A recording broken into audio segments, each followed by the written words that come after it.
Oh, you know what? Hi, everyone. Welcome to the Ayurveda for the Dog Days of Summer. I just realized, Claire, you can't hear me, so you didn't hear what I had suggested to do. So let me just go on here really quickly. I just left and rejoined, and now I can hear you. Oh, and now, okay, great. I had told you to try rebooting, and then I was like, you know what? She couldn't hear me telling her to reboot. Because you said you couldn't hear me. Okay, we're all on. Okay, and recording has started. So welcome to the Ayurveda for the Dog Days of Summer, everyone. I'm so happy you're here. We're in it now. You know, some of you are going to be watching this recording at different times, but we're middle of July. You know, July and August are considered the hottest months. In the summer, it's a hard time on the body, Ayurvedically speaking. So it's really important that we do check in with our bodies, and we do use some Ayurvedic principles so that we can keep ourselves balanced and cool and calm during the heat of the summer. Those of you who've been with me for other programs will notice that we don't do things like cleanses in the summer. And this is because the summer is such a hard time on the body. It's such a hard, intense weather time. And so we really just want to do what we can to maintain homeostasis and not do anything too crazy on the body. So we're going to get really deep into what's going on in the dog days of summer, what's going on in the middle of the summer in the body from an Ayurvedic standpoint, and then what we can do about it.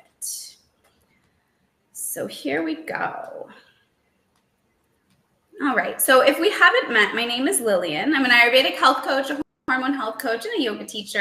I live in Los Angeles. Many of you who are joining the call live are here in Los Angeles as well, which is super exciting. But I do love working with people all around the country and actually really around the world. Ayurveda, you know, can just span across the whole world. It's originally from India. And so I love that I'm able to take this wisdom and connect with people from around the world.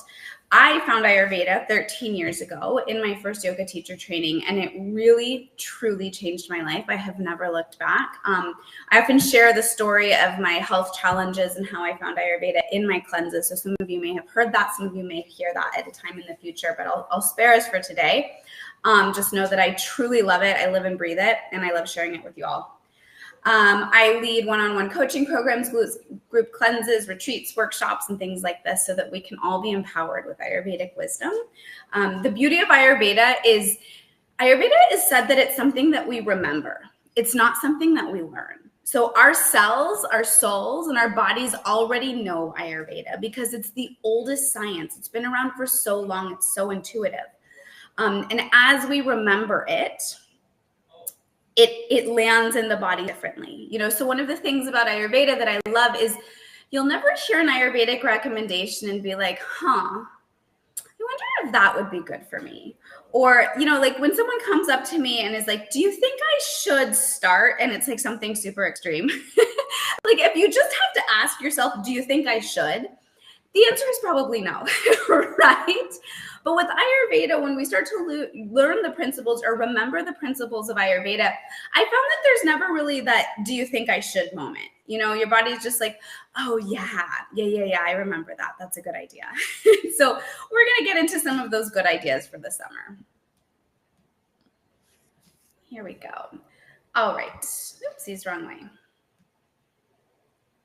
All right, so quickly, I'd like you to hop in and grab a notebook and think about a few adjectives or words that you would use to describe the summer. And so that I can tailor this discussion to you guys and where you are in the world, think really specifically about where you live. What words would you use to describe summer? And then if you don't mind, those of you who are here live, go ahead and pop it into the chat.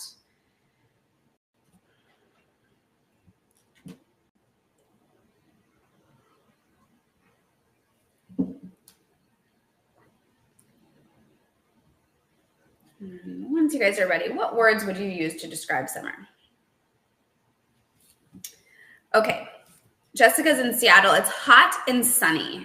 Okay, not many places have AC, which actually you're going to learn later is a good thing. The AC dries us out and will aggravate the vata. Okay, so hot, sunny. How would we describe sunny? Like, what would an adjective for that be? And anyone can contribute. And if you'd prefer to just unmute, you're welcome to do that too. For me, like living in LA, both LA and Miami, the sun has been really, really intense on my eyes, as I mentioned before. So it's just too much light for me. I come originally from Four Seasons, and I feel like my body is just more used to that. So I sometimes feel like I just want to hide. I want to put like sunglasses, hat, and just be like dim the light a little bit. Okay. That's kind of like my issue with too much sun. I feel you. Okay, so for adjectives so far, we have hot, intense, light. Anything else? Anyone else want to jump in? Any other adjectives you would use to describe the summer? And it's okay. We're all in different parts of the world, and we all have different constitutions, so it's all going to hit us differently. So if you're like, oh, I have a completely different experience, share it, please. I was typing in the chat, but I do feel, well, I kind of feel extremes depending on things, but sometimes I'm feeling high energy. Okay. And then sometimes I'm feeling more drained. Okay. And being in Norway, it's like sometimes we'll have really nice warm days, and then it'll be raining for a week. Going back to the light, we have almost 24 hours of light. Woo! It kind of feels like you're always on. It's a journey. Yeah, totally. So that's like the energy I think comes from, because all of a sudden it's like, oh, it's 8:30 p.m. and I haven't eaten dinner because it feels like it's 6 p.m. Right. And so you feel kind of like on all the time. And then I think the body does catch up, and then you do start feeling a bit kind of drained. So there's like an erraticness to it. And you had said extreme. So it's like extreme drain and extreme energy. So there's an extreme intensity to it. Yeah. Intensity was a word from before. Okay, I'm just making some notes on what you guys are saying. Okay, so we've got hot, intense, light, extreme, high energy, drained, baking heat. Okay, we're coming up with something good here. Anything else? Anyone else? Bonnie, Jessica, Claire, and I love hearing from you guys, so please share. I like all of their adjectives. I'm with them. I'm feeling the same thing about the summer. Just the hot intensity and like the level of extremes with a bit of like aggravation, not always in a bad way, aggravation or irritation. Yeah, sometimes like aggravation and irritation makes change, right? Yeah, exactly. Okay. But sometimes tempered with a little bit of laziness, like motivation to do something, but then you just can't even. Okay. Is can't even an adjective? I don't know. Yes, this is good. So we've got aggravation, irritation, motivation. I like this. Okay. All right, maybe also like the way I work when it's like the day is longer, I feel like I have to take advantage of it, and I feel like I need to do more things outside, while when it's like cloudy and it gets dark earlier, I feel like I just want to be home cozy and I don't want to do much. I feel like I'm a big go-getter, so it's very difficult. I feel like I always need to be out there and take advantage and do something. Good point. We're going to get to that. That's a great point. I'm glad you brought it up so early. Yeah. All right. So Claire is saying baking heat, uptick in socializing, and Olivia is agreeing, more social. And hi, Lila, you just popped in. We're talking about adjectives to describe the summer. Okay. So we've got socialization. And so like with that socialization, it sounds like a lot of activity, like heightened activity. Would we agree? Okay. Oh, you guys are getting deep already. You've all done Ayurveda with me before, I can tell. Okay. Jessica, you said she's in Seattle, hot and sunny. Okay, got an answer from you. So we got an answer from everyone. So I want to know quickly, what are your favorite things about the summer? You can pop it into the chat. You can unmute yourself. What would you say are your favorite things about the summer? I kind of like all of those adjectives in some way. I like all the heat and the intensity. I like the intensity for me. The intensity and the kind of uptick of all of those things. I like that word uptick and socializing. I like that too. Okay, great. Perfect. Thank you. I would say like all the produce, like fruits, everything that grows in summer. I love. Same. Yeah. There's like an abundance to summer, right? Anyone else? Seattle is the first place I've lived. Sorry, my camera's still not working, but okay. I think the microphone is. It is. I can hear you. Okay, perfect. Yeah, Seattle's the first place I've lived where summer's actually been enjoyable. I've spent the rest of my life in Florida and Phoenix, Arizona, where the summer was just unbearable. So it's interesting now to see how this is like the sought after time of year and the city comes alive. Yeah. And it's like all of my friends that were in hibernation all winter are now out and about, and it's very busy and very social all summer. But I love that. It's really fun, especially the first few sunny days of the year. Yeah. It's awesome. I love that. Yeah, great. Comes alive. I wrote that down. Beautiful. Anyone else? Okay, Olivia loves the social aspect because in Norway, people hibernate.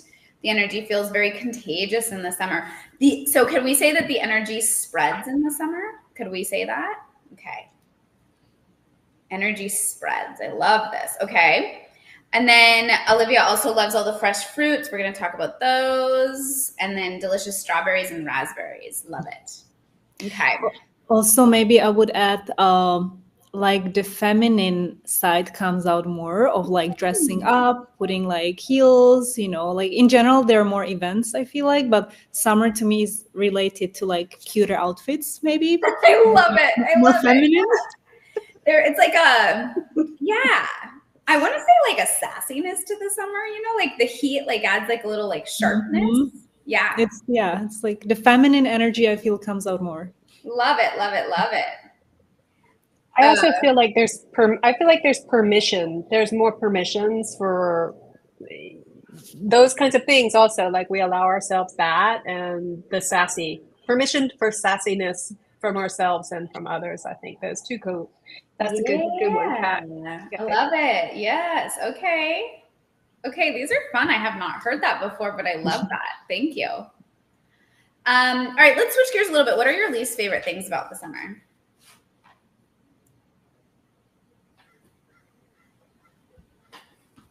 Lila, can I put you on the spot? Because I have a feeling I know what you're going to say.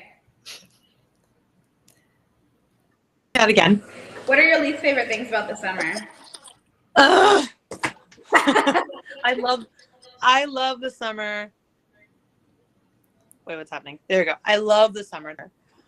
But my least favorite part of the summer is when you get too much heat. You get too busy. And then you have bound heat in your And then you have what? Sorry, you're cutting out a little bit. Sorry, we lost you. You're cutting out. Maybe try putting it in the chat. What I did hear is that you like it until it's the extreme heat, extreme busy. You're frozen. All right, tell us when you come back. Anyone else? Anything else, you guys? So we got the extreme heat, which you guys were talking about. Like you love the extremes, but the extremes it can also rattle us a little bit, right? Anything you guys don't love about the summer? Curious. It's okay if you're like summer's my favorite time. I don't like feeling like I'm constantly sweating. Okay. Or especially like, you know, if I'm in a humid place, like I really don't like the humidity and heat. Like for example, in Texas, it can get really humid. So I'll be there for 2 weeks starting this weekend, and it can just feel like you're walking into a literal wave of just hot air. Yeah. And then I also don't love being in like really air conditioned rooms. So it's like striking that it's like, you know, I feel like obviously you need some air conditioning. I don't keep my house over there super cold, but often it feels like you're walking into like the super cold grocery store or the super cold store to your car and you're blasting the AC, and then it's just like this change of in and out between cold and really hot. So it sounds again like it's the extremes that are uncomfortable. Yeah. Pitta loves Pitta's extreme. And Pitta people love extremes. We're going to talk about that in a minute. So yes, for sure, for sure. And Jessica said, she knows I said that AC isn't great. We'll talk about why. It's because it dries you out. It's not, I mean, I still have to turn my AC on here. I'm like, have it off right now and I'm wishing I had it on. But you do hate being hot in your house all day. Yeah, you got to find like this level of comfort. We kind of have to deal with what we have, you know, and work through it. So yeah, the AC isn't inherently like something you shouldn't do. We just will need to pay attention to Vata a little bit more too. Okay, so I think that we're kind of all on the same page with not liking the extremes of the summer. And then I'd love to know just quickly, like, how are you guys feeling right now, you know, in your bodies? So energy-wise, appetite-wise, think about how your appetite has been. How has your skin been? Your mood been? What's going on? How are we feeling in our bodies? I would say like again, Miami is very humid, but my skin is loving it. So I have no, like, comparing to LA, I did feel very dry in general. Yeah. I do not have that problem over here. So my skin is like okay with the humidity, which many people are not. And I do feel I am in extremes for sure. Like one day I wake up and I feel like, oh, it's the best day of my life. And the next day I wake up and I'm like, for no reason, I feel like it's the worst day of my life. So it's like an economic curve, you know. I'm like, and that's what life is, I guess. But it's okay. But I do feel like a lot of mood swings, even throughout the day. And we might be feeling that more in the Pitta season, especially because you're Pitta Vata, or you're Vata, you know, so then we'll talk about the way the Vata and the Pitta are dancing together too, because it can be a little bit of a wildfire, you know, it's like wind on fire or fire on wind. Yeah. And like appetite, it's weird, but I don't have much appetite. Like I don't really get hungry, but that's been going on for me for a while. So I don't know if it's not really seasonal. We'll but talk I about feel like why that happens. Yeah. I feel like in general, like in since I come from 4 seasons, like for 30 years I lived in Prague, which is like, you know, you have like proper 4 seasons. And then I moved to LA, which was very warm for me. And I feel like in warm weather, your body is not craving so much food comparing to like cold months. So since I moved to LA like 4 years ago, I don't have as much appetite as I had back home. So maybe the like constant like sun is affecting that. I don't know, but yeah, we'll talk about what it does. But yeah, you're onto something there for sure. Yeah, I feel very similarly. In the summer, my appetite goes way down, and in the cold months, it goes way up. Yep. So yeah, I've been feeling less appetite and definitely more of like a craving for cooler foods. Like Lillian knows I love oatmeal, but like I never have oatmeal in the summer because it just doesn't seem right. I don't know. You know, I just kind of want some fruit and something that's going to feel like it's, I guess, cooling, at least in my head, you know, whether that's true or not. But yeah. And then in terms of like, I don't know, I feel like, yeah, I think once again, those extremes of like sometimes feeling like really good in my skin and then sometimes kind of feeling like more negative, just thoughts towards like my overall image. Okay. Yeah. Thank you. I've been having the opposite feeling. I'm like ravenous sometimes. Okay. Hungry. And just like wanting to eat more. Okay, I'm making a note of that. Thank you for sharing that. Two things can happen. We can get ravenous, or we can lose our appetite, and we're going to talk about both of them when we get into what's happening in the body. Make sure, if I forget to talk about the ravenous, because I don't think that's on my slides, make sure that you remind me so that we can address that. Because that happens to me too, actually, sometimes, the ravenousness. So I get you. And then Jessica is saying that her appetite has been up and down, energy's all over the place, mood has been all over the place, tending towards irritable. Okay, cool. All right, you guys, we're painting a Pitta picture here for sure. Let's move on to the next one, unless anyone has anything else they want to share. No? Okay, thank you for sharing. It's so helpful for me to know what's happening with you guys, and then we can really tailor this to you too, you know? So here we go. All right. Here. Okay. All right, so we're going to do a really quick refresher on the doshas, and then we're going to get right into it, okay?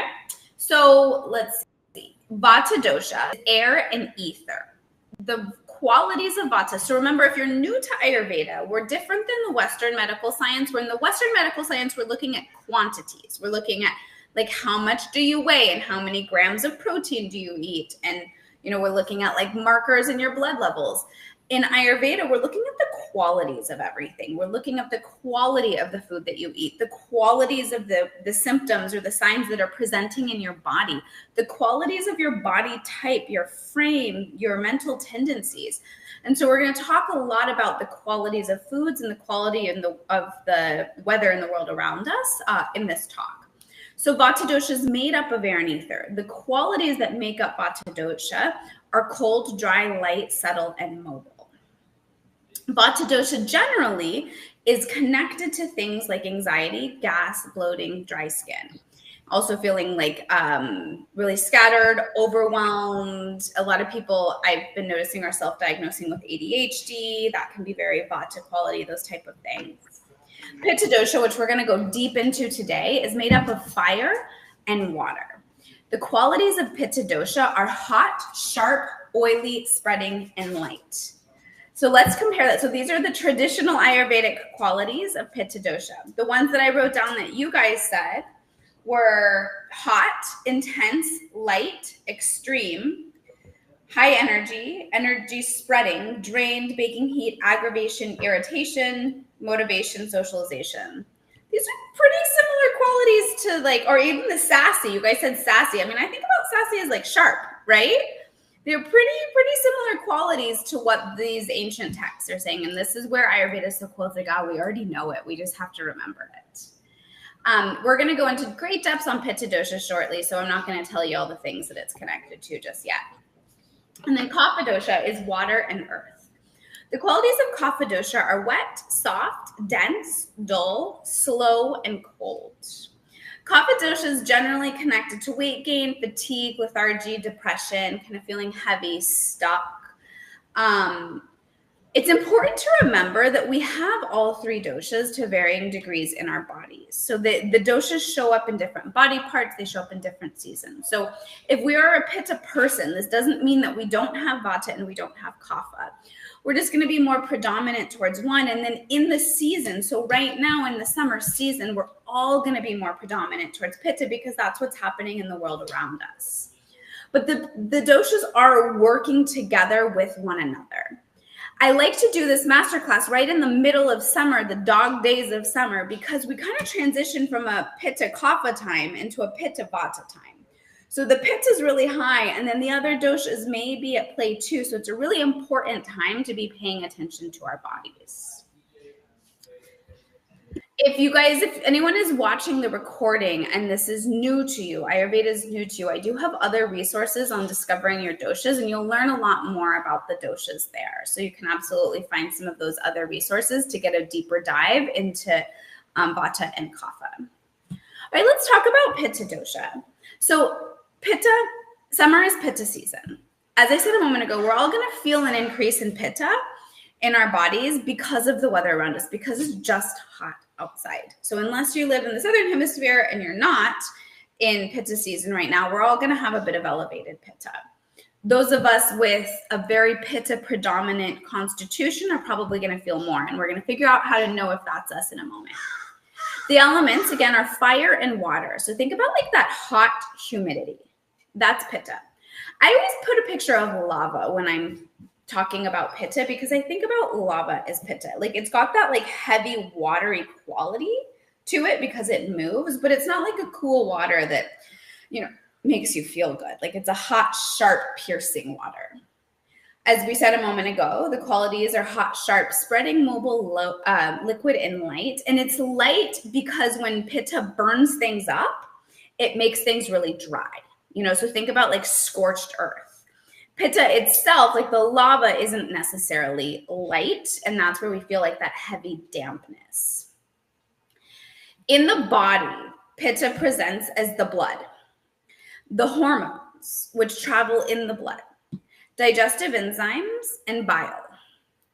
The Pitta organs are gonna be your really bloody organs. So the liver, the spleen, the heart, the eyes. The eyes are a mirror reflection of the liver and the GI tract. Specifically, the small intestine is going to be the home of Pitta in the stomach or in the GI tract.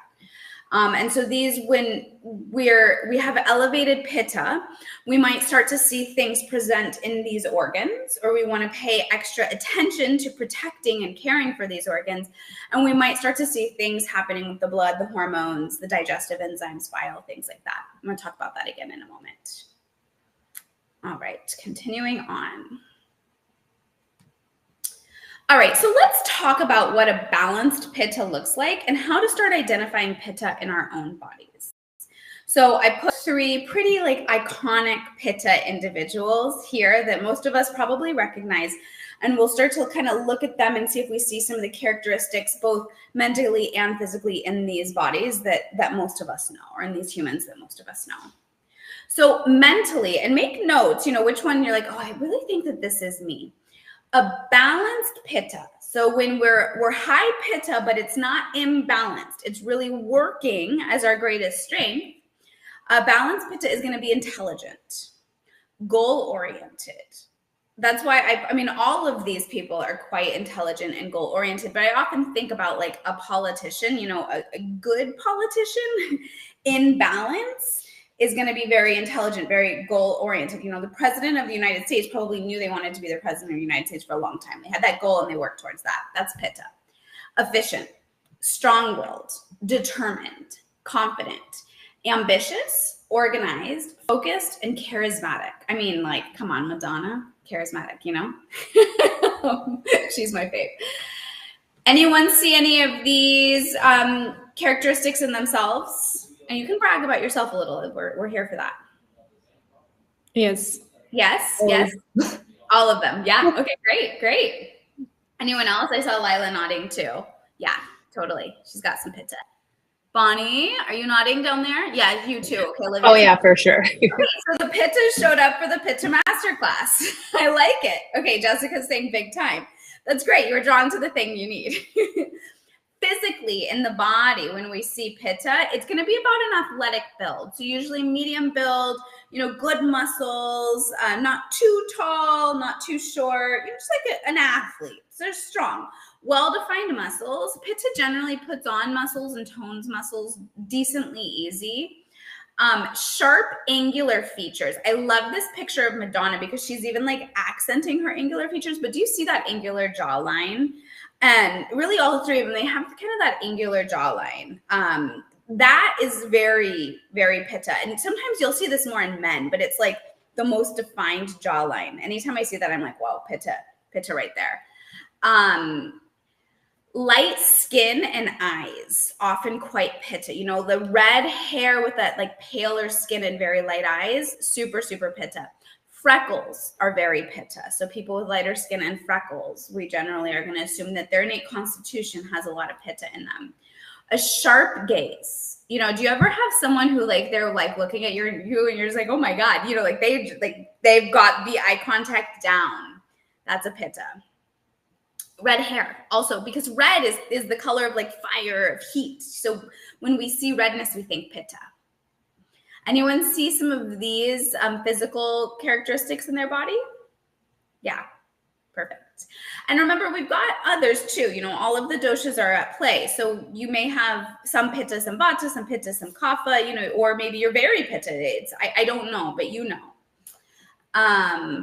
All right. So if you identified with a lot of these Pitta characteristics, it's very important this time of the year in the summer to be paying attention to Pitta, because Pitta will be more likely to be going off balance, okay?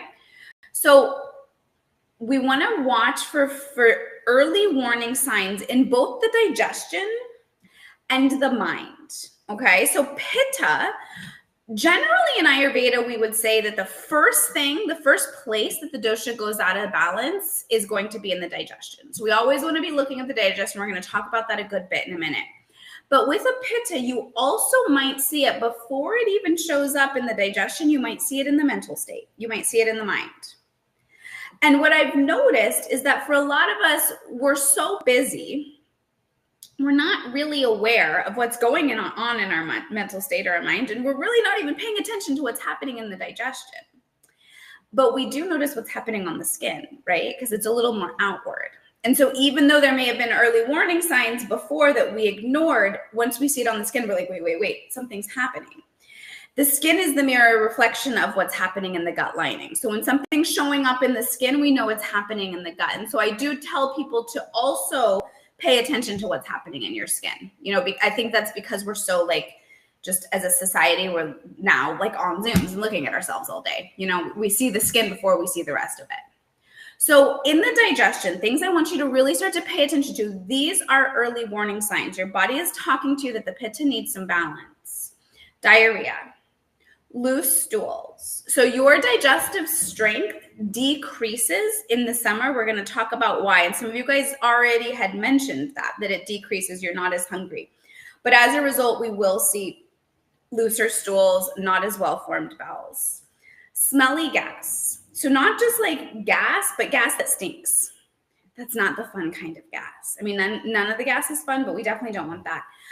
That's usually accompanied by bloat and or stinky stool. So the stinky, that is like a sign that something is fermenting, like in the gut. And that fermentation, that heat building process is a pitta process. So we want to pay attention to smells. An insatiable appetite, which, who said it? Claire, you were the one who had the insatiable appetite right now, right? I think so. And or no appetite. So what happens? Let's talk about the appetite a little bit. When we're digesting, when we're eating our food, we need a good bit of blood or pitta in the stomach because that's what carries the digestive enzymes. That's what breaks down the food.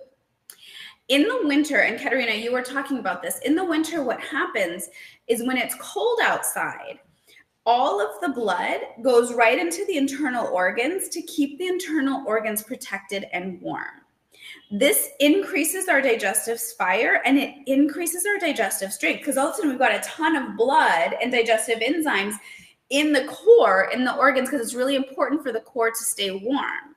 So we're able to digest more, and that actually increases our appetite as well. So we also have cold hands and feet in the winter because the blood has left the extremities and gone to the core to keep us alive.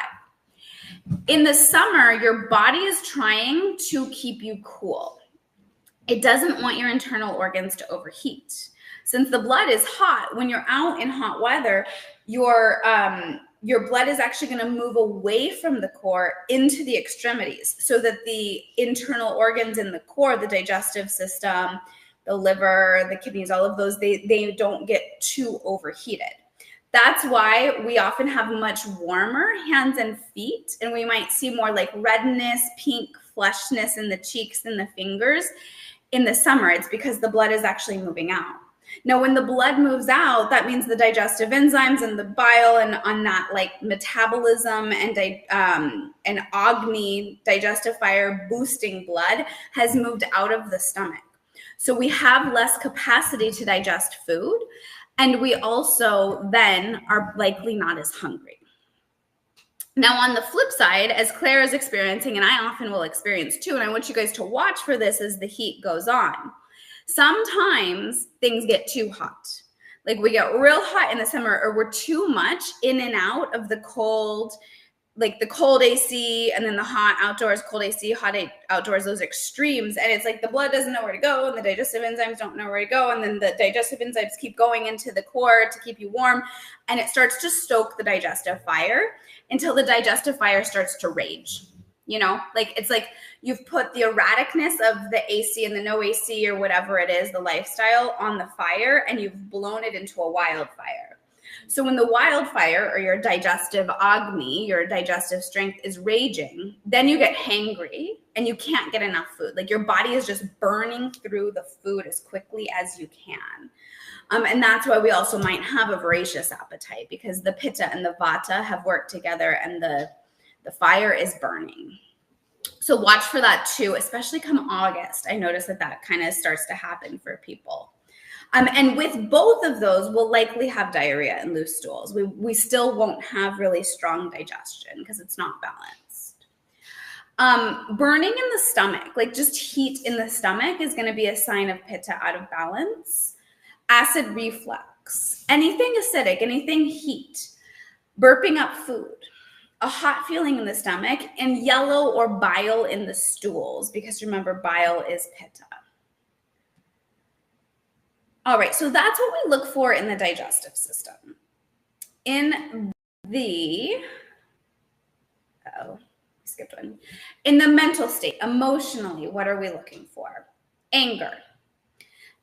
Anger is a pitta emotion. Anger is an emotion of the liver, and the liver is a pitta organ.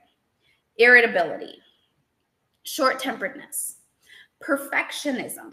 Pitta, like it's that determination, but gone to the extreme, right?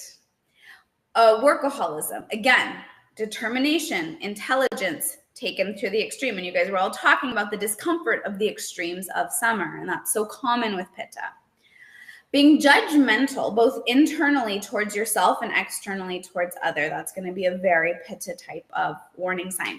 That's usually something I notice. You know, one of the gifts of Ayurveda is we can notice what are our little warning signs. What do we have to look at in our mind where we know, or our body where we know, oh, this is when how it starts to go out for me. And when I start to feel really judgmental towards myself and others, I'm like, okay, cool your jets, cool your pitta. You know, and so we can learn what our tendencies are going to be. Vain, arrogance. You know, we can think of some examples of some pittas gone wrong in the news, right? There's like that pitta can really overinflate. Overly competitive, sore loser, and then exhaustion, like being fully burnt out. Because you've just been going so much and you're just so freaking hot, right? I think we've probably all felt that. And then OCD, like tendencies, hyper-focused, hyper-organized, you know, like that, there's no ability to relax. That can be pitta. Like, and that goes a lot with the perfectionism. Okay, we've got one more early warning sign. So other things to be looking out for in the body, stinky BO. BO, sweat, is your body releasing heat from the body. Please, please, please, no one ever wear antiperspirant again. Please don't wear antiperspirant in the summer. Your body needs to release the sweat. It needs to release the heat. But if you're noticing that the sweat that's coming out is stinky, that's a sign that something has been fermenting in the gut, and that will be connected to pitta. Hot burning eyes or red eyes. Those are a sign, an early warning sign of pitta. I told you about that this morning, Bonnie. I was like, watch out for hot eyes. Because the eyes are a mirror reflection of the liver. So we can imagine what's happening in the eyes might be happening in the liver. Skin rashes, acne, hives, psoriasis, eczema. These are all signs that pitta heat is trying to leave the body, and the only way it can come out is through the skin. Or maybe it's coming out through the skin and through the bowels too. We don't know, but it's a way that heat is leaving the body. Hot pee. It's kind of a weird one, but it happens in the summer. Like things just get too hot. Headaches and migraines, it's heat rising to the head. Women, and I know we're all cycling women here, heavy menstrual cramps, so prolonged bleeding, lots and lots of heavy bleeding. Headaches around the cycle and breast tenderness. Those are your quintessential pitta signs in your cycle. Canker sores, that's another sign of heat trying to get out of the body, trying to leave the body. Feeling inflamed, puffy, or sore, and red skin. So are any of us seeing warning signs of pitta in the body? Yeah? Anyone want to share anything? Yes. What are you saying? Not to put you on the spot. You don't have to. I'll share. Yeah. No, I don't mind. at the risk of being TMI, but I'm glad you said all the information about the gas and the bloating, and I haven't experienced that for a year actually, since your cleanse last spring. Okay. So it's just gotten super intense digestively. Pretty much, I kind of made notes of all of the things that you said, but I've noticed all of those things getting really pronounced. Okay. But I'm also super ravenous, like constantly. And my emotional state, I'm definitely super irritable, short-tempered, perfectionism.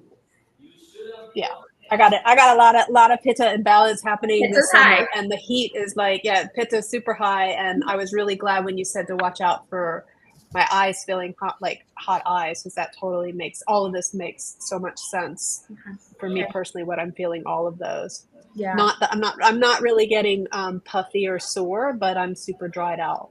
Okay. And so if you're super dried out and with all of these other pitta signs, and that's something for you to watch, because I also know where you are, you're moving into a vata time of life. So that means that pitta, the heat, is creating dryness, is aggravating vata. So think about it as you've put fire, like I always think about it as wildfire season in California. You know, we've put fire on the ground for so long, everything dries out and scorches up. And so then so we got to really pay attention to both pitta and both vata, and we're going to get into what to do in a minute. Yeah. But thank you for sharing. Sure, thank you. And nothing is ever TMI on here. I mean, you only share what you want to share, but I talk about like poop, pee periods with everyone. It's Ayurveda.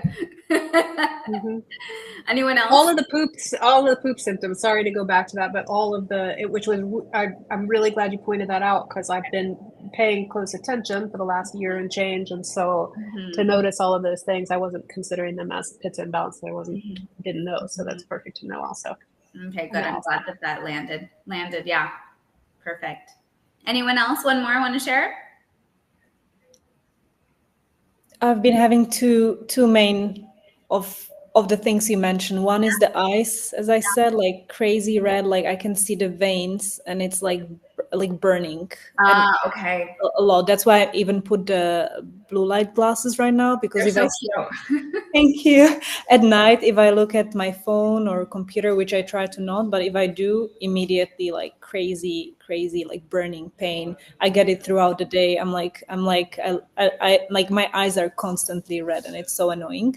And I know it's connected to my liver. I can feel I feel that my digestive tract is not in place, and I have a lot of burping as well.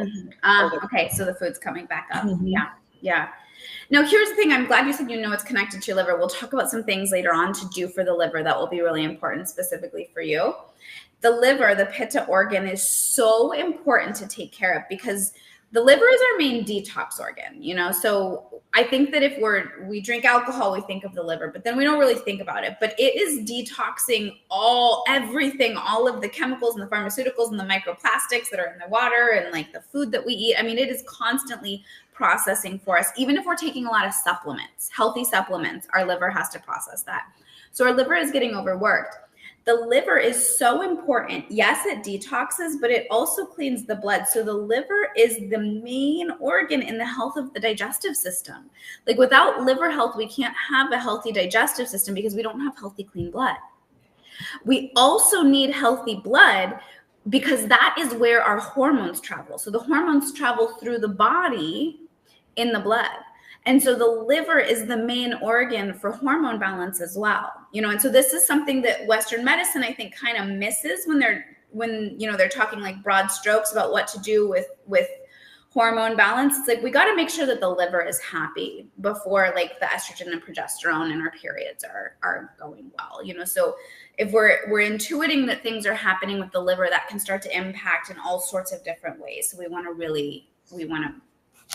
check that, and there's things we can do. Okay, let's keep going for time. Here we go. All right, so why do we care? And I think, all of you who are here on this call live, but some will be watching this recording later and maybe newer to Ayurveda, so you all kind of know why we care. That's why you're here. But in Ayurveda, we have something called samprapti, and this is the 6 stages of disease. Disease starts in the gut. with these early warning signs that we talked about. And then it moves all the way up to the different stages of disease. From an Ayurvedic standpoint, when we're living Ayurvedically and we're eating Ayurvedically, we are trying to catch the disease in the first 3 states of samprapti. So when it shows up in the digestion, when it starts to move out of the body a little bit and show up, or out of the digestion and show up in the skin or show up in the mental state, we want to catch it then, because that's when we can reverse it with diet and lifestyle. That's when we don't need extreme measures. As the disease starts to progress into later stages of disease, it becomes harder and harder to reverse. Generally, from a Western medical standpoint, they catch disease. And I have no shade on Western medicine. It's very important and it serves a purpose. But you'll get a diagnosis in Western medicine when you've reached stage about 5. Right? So or 4 or 5 is generally when you can start to get a Western medical diagnosis. So we've got 3 stages before then when Ayurveda is saying, pay attention to it. So we never get to stage 5. So you never actually get a diagnosis. And this is what I call dodging invisible bullets. You know, it's not so invisible in the Ayurveda world because we're catching it when it's like stinky gas, but it never gets to that stage 5. So you don't even know what could have been progressing. But things like the hot eyes or the stinky gas or things showing up on the skin, it can develop into much more serious illnesses when they get to stage 5 and 6 of disease. And those are illnesses like IBS and leaky gut, gastritis and ulcers, anything itis. That's going to be pitta. That's a later stage of pitta imbalance. Arthritis, rheumatoid arthritis. These are when like that heat and inflammation has left the gut and it's moved and it's lodged into the other tissues. We don't want that. Autoimmune conditions. So autoimmune conditions from Ayurvedic standpoint, the earlier stages of disease are vata and pitta imbalance. So we want to pay attention to how vata and pitta are showing up in our body in these first 3 disease states so that it doesn't turn into an autoimmune that can't be reversed. Especially ones that appear on the skin, since we're talking about pitta specifically in this class, because the skin is going to be, we're going to see pitta on the skin. Psoriasis, that's an example of that. Liver conditions, which we just talked about a moment ago. Difficult transitions into menopause and hot flashes, you know, so those are going to be a pitta condition as well. So, you know, those of us in our 30s and 40s, like, it's not about being scared. It's just about being prepared. Let's keep pitta down now so that we don't have to deal with hot flashes later on. Adrenal fatigue. We have literally burned ourselves out. And then that will impact our thyroid. And then we turn into, you know, things like Hashimoto's and thyroiditis and, you know, irreversible thyroid conditions because we've burnt ourselves out so much. And then that's generally pitta at the root of that. Does that make sense? Not to scare you, but it's just like some loving motivation, right? Like let's stop it at the gas and not even get to any of these things. Does anyone have any questions about anything I've talked about so far before we move on to what we do? No? You know, I found this as I was going through some old notes. I wrote this down when I was in Ayurveda school, and I was like, I'm going to write this down. Every disease has a history. So if you've worked with me, a few of you have worked with me one-on-one, you know, we talk about what's going on in your body, but then I'm like, okay, but let's talk about what happened 10 years ago. Let's talk about what happened 20 years ago, you know, because it all started a long time ago, and we missed those early warning signs. So let's look at what our body is saying to us right now, so that in 10 years, I don't have to ask you about like the hot eyes or, you know, the bad BO that you had summer 2024, right? And so we can always track it back. So and we can also stop it in its tracks. Alrighty. Moving on. Okay, so causes of pitta imbalance. Summer weather, we know that. Overwork, burning the candle at both ends of the stick. With that, not enough rest. And these all go into those pitta characteristics of like being really determined, being really intelligent, like being very driven. These are all going to drive us towards those kind of things. Pitta aggravating foods and drinks, we'll get into what those are. Competition and hustle culture. Oh man, pitta loves a good competition, right? Working in hot environments. So think about how like restaurant kitchens are kind of these notorious, unhappy, like angry places. I don't know if you've ever worked in restaurants, but I have. And I used to be so scared to go back in the kitchen because I felt like everyone was always yelling. And I think about it now, and the kitchens were always so hot. Like everyone's pitta was just like freaking inflamed, you know? So just being in really hot environments, also like saunas. I mean, I teach infrared yoga all the time, but taking that hat off and being an Ayurvedic health coach, that's going to heat up pitta, being in that kind of a room all of the time. You know, just putting yourselves in hot conditions. And then being awake during the pitta time of the night, which is between 10 a.m. and 2 p.m. We're going to talk about that with our lifestyle adjustments in a moment. Anyone have questions on the causes of pitta imbalance? Did you mean being awake from 10 p.m. to 2 a.m.? Did I say it wrong? Yes, I did. Being awake from 10 a.m. Be awake from 10 a.m. to 2 p.m., please, people. Be asleep from 10 p.m. to 2 a.m. And we're going to talk about why in a minute. Thank you for catching me. That's my vata.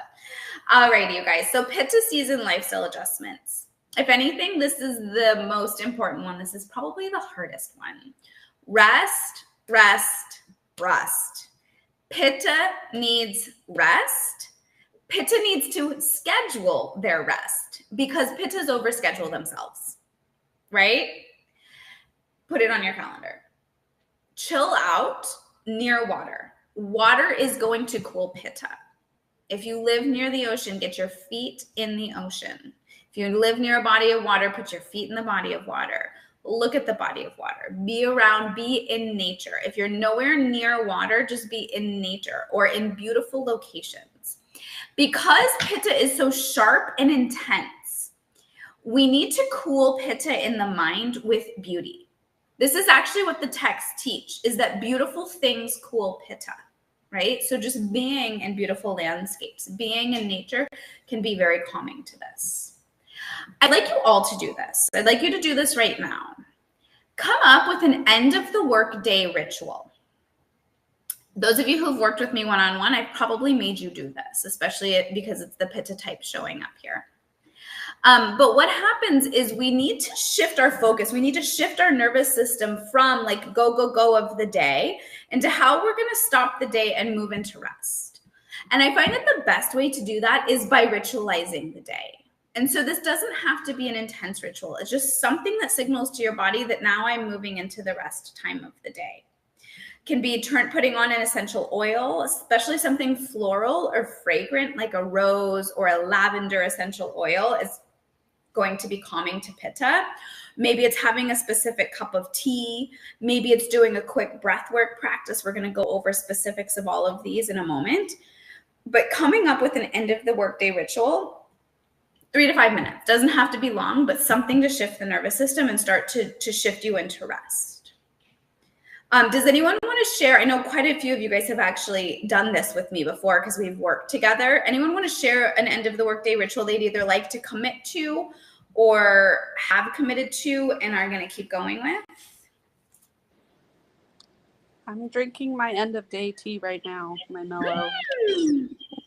What are you drinking? I think it's the Mellow Mind. Yes, love Mellow Mind. That's my favorite tea. Okay, great. Mellow Mind has Brahmi, which we're going to talk about later on when we talk about herbs. I love it. I love it. And how has that been going for you? The ritual. Really, if Yeah. I don't do it, I notice it. I have a harder time logging off. I love it. Yeah. Our nervous system, our body loves ritual. Yeah. It's just it's a hurdle to do it. Thank you for sharing. One more. Anyone else want to share?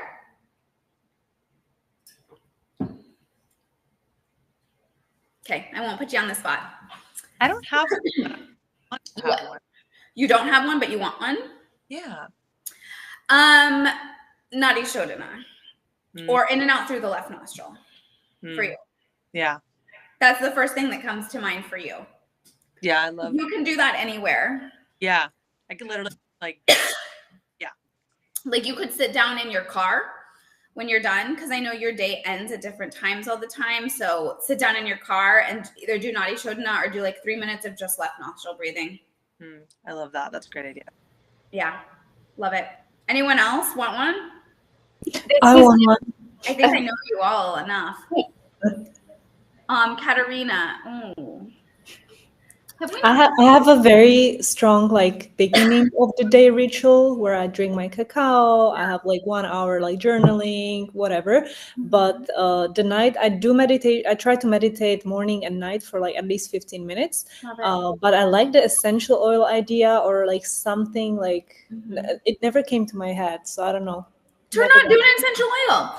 Ritualize it. So think rose or lavender, it doesn't matter what the oil is, but stick to the same oil so that your body starts to learn it as the ritual, and that when you put that oil on, you smell it. It's called sense therapy. You smell it and then it signals to the nervous system to rest.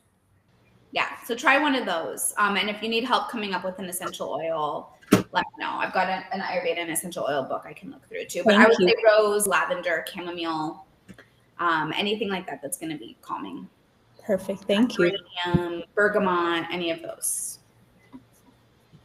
Okay. All right. Olivia, did you have a ritual? Do you have a ritual? This is my biggest struggle because turning off it feels impossible for me because of my work and the time difference. Yeah. But yes, I've had the essential oil. I've had the like putting my feet outside on kind of like grass or just bare, not being inside basically. So going outside for a moment. Yeah. And yeah, I'll just be honest, I don't stick to it. I'm very strong with like my morning ritual and routines and getting that day started, but I have horrible habits where I'm still replying to emails before bed. So okay. So this next point's going to be good for you. Yeah. What's my biggest struggle? You could have worse, bigger struggles. I could. You're doing great. You're doing great. I could have much worse, but in this realm, it's definitely worse. Yeah. You're in such a tricky position because like you jump between the States and Norway and the sunlight is so different and everything is so different. Yeah. I would think maybe a Nadi Shodhana would be good for you too. Like just some alternate nostril breathing. Yeah. Just to rebalance a little bit, you know?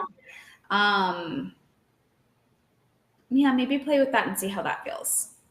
Thank you. Yeah, of course. And more importantly, would be set firm screen time work boundaries.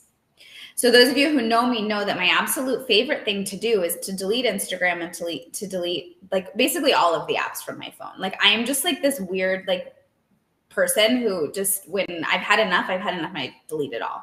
But it's really the best way to have these firm boundaries. And I have learned it's very scary.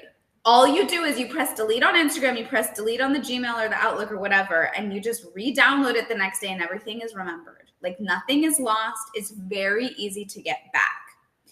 But if you delete it, like even so for you, Olivia, this would be a bold one for you. And I love this for you. At the end of your day, when you decide like my work day is over, whatever time that is, your ritual could be deleting the apps from your phone. That might be ritual enough, because that's a very bold move right there. And then you go on to whatever you want to do with the rest of your night. And I guarantee it just all comes back the next morning. Nothing happens. But Pittas have a really hard time not working. They burn the candle at both ends of the stick. And I find that we're all women here. Women do a lot. We carry a lot. And remember, Pitta is the root of autoimmune conditions. And it's burning ourselves out. And women statistically have more autoimmune conditions than men. So I think that we need to be really mindful about how much we're putting on our plate and how much we're burning ourselves out. So set firm screen time and work boundaries, because you guys were talking about how you come alive. There's that intensity of summer, like the Pitta is behind you. Pitta is very transformational. It's very action oriented. but we need to respect it and we need to temper it a little bit. You know, you could start 5 new businesses in the summer and then completely burn yourself out come December. Give yourself at least 1 full day off a week and turn off notifications or just delete it. Yeah. All right. So that's just adjustment 1. This is the hardest and the simplest one all at the same time. Going on to the next one. Avoid exercising in the midday sun between 10 a.m. and 2 p.m. That's the pitta time of the day during the daytime. So if you're experiencing, and all of you guys were experiencing some pitta conditions, stay out of the sun during that time of the day, or, you know, just like lightly walk or sit outside under the shade, but try not to be in the direct sunlight. Avoid places and activities that increase the heat: sauna, steam rooms, hot yoga, jacuzzis, scalding showers. Ensure that you are in bed by 10 p.m. to support your liver. We talked about how important the liver is. 10 p.m. to 2 a.m. is the pitta time of the night. This is when the liver gets its deep detox and rejuvenation. If you are not asleep, that will be a cause of pitta imbalance and liver imbalance. So when anyone comes to me with hormonal conditions, one of the first things I do is make sure that they're asleep by 10 p.m. Because again, that's like one of the most important things you can do for your liver. So Katerina, you had said that intuitively you were feeling like, you know, your liver is not happy with you. Are you asleep by 10 p.m.?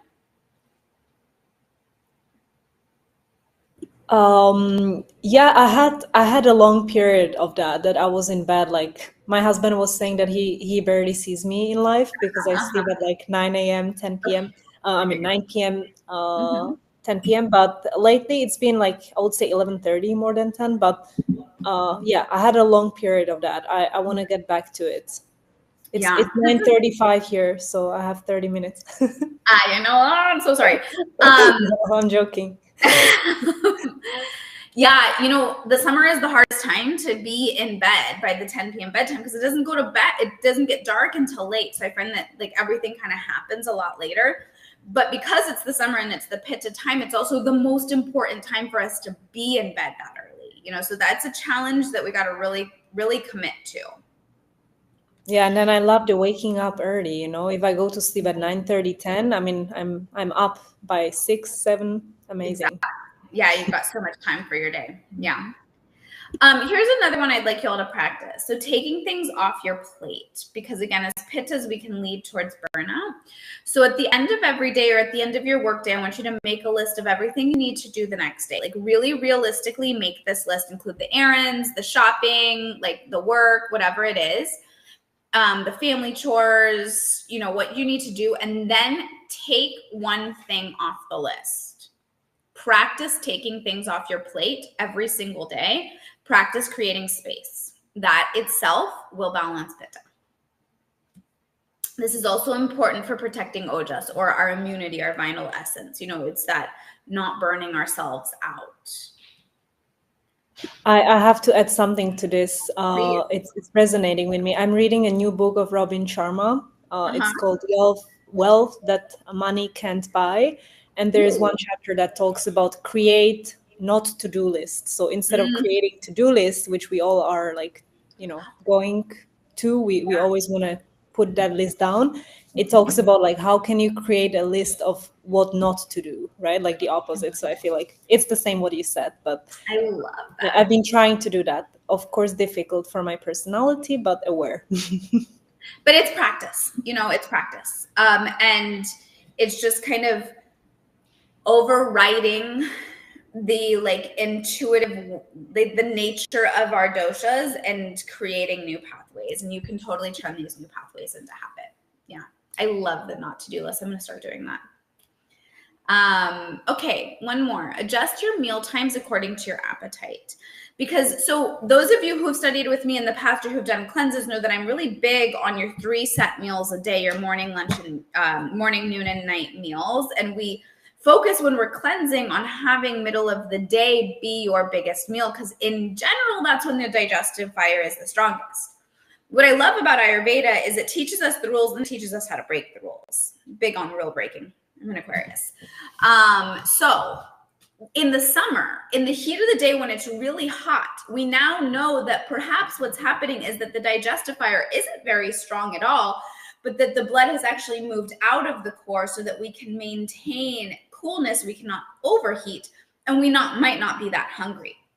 So you might want to completely switch your meal times in the heat of the summer to having a big morning meal before it gets hot and a big evening meal. So, perhaps it's like 8 or 9 and then another meal around like 5 or 6.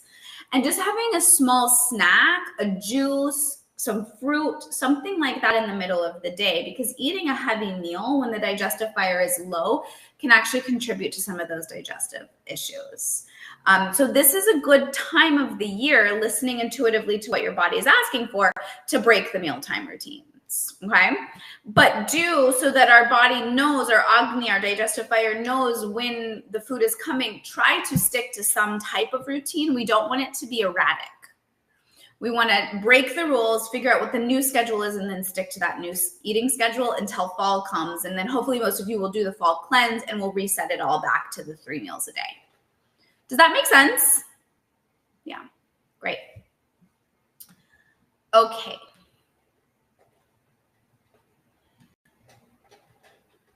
Alrighty, a few other lifestyle practice. Moon bathe, especially under the full moon. So we don't necessarily want to sunbathe in the summer. I'll be like the first to admit that's the first rule that I break. I live for sunbathing. So do it if you want to do it, but then also do some of these other cooling practices. And if you're totally inflamed, stay out of the sun.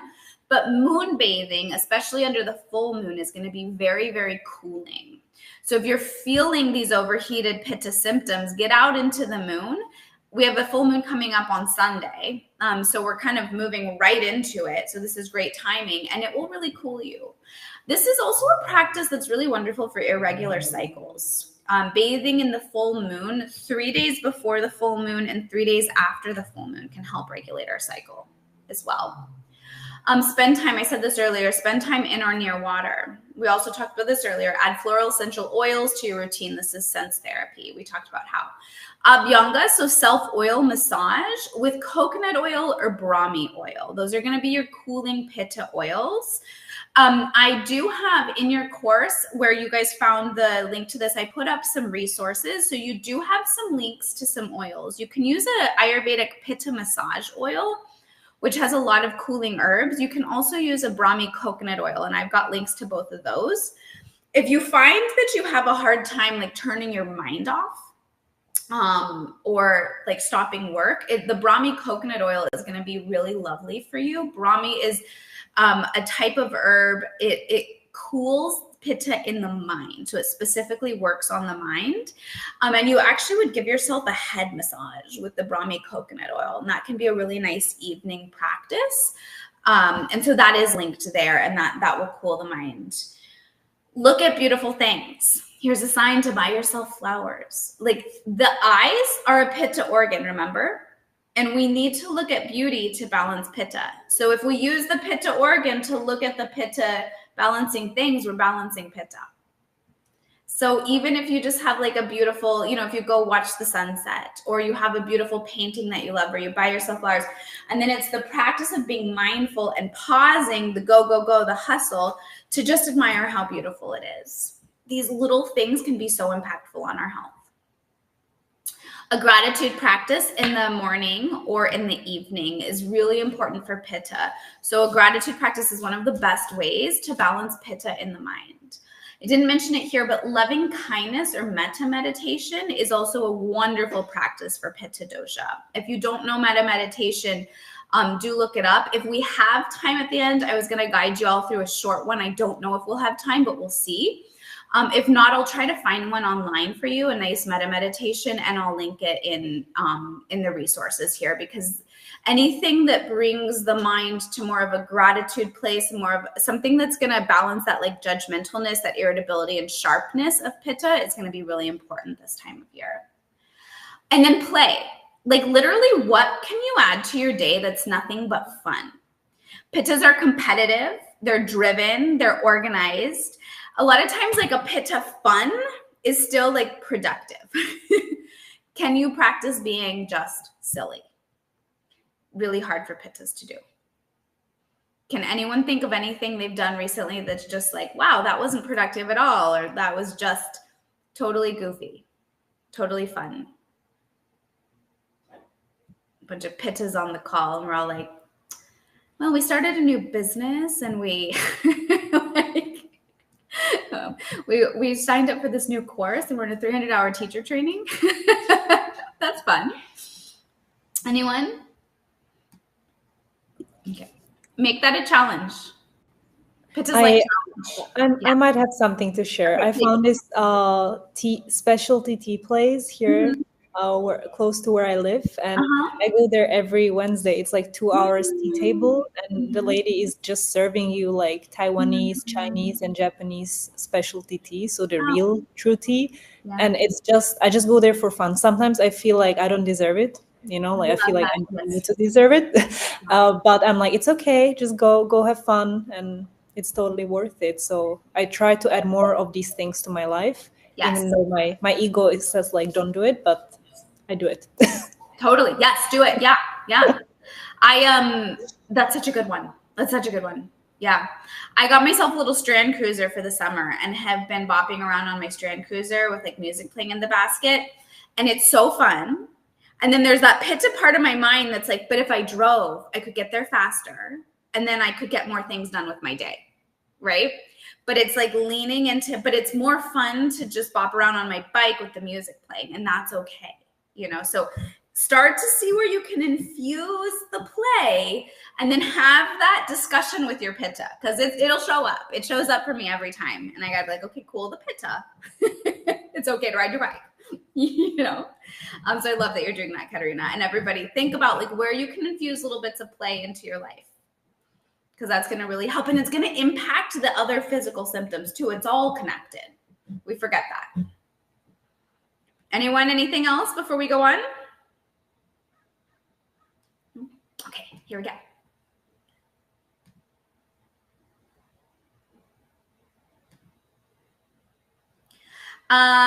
Pitta season yoga and meditation practices. So I wanted to address these specifically. We have Lila, who's on the call right in the back there, leading a sound bath under the last full moon.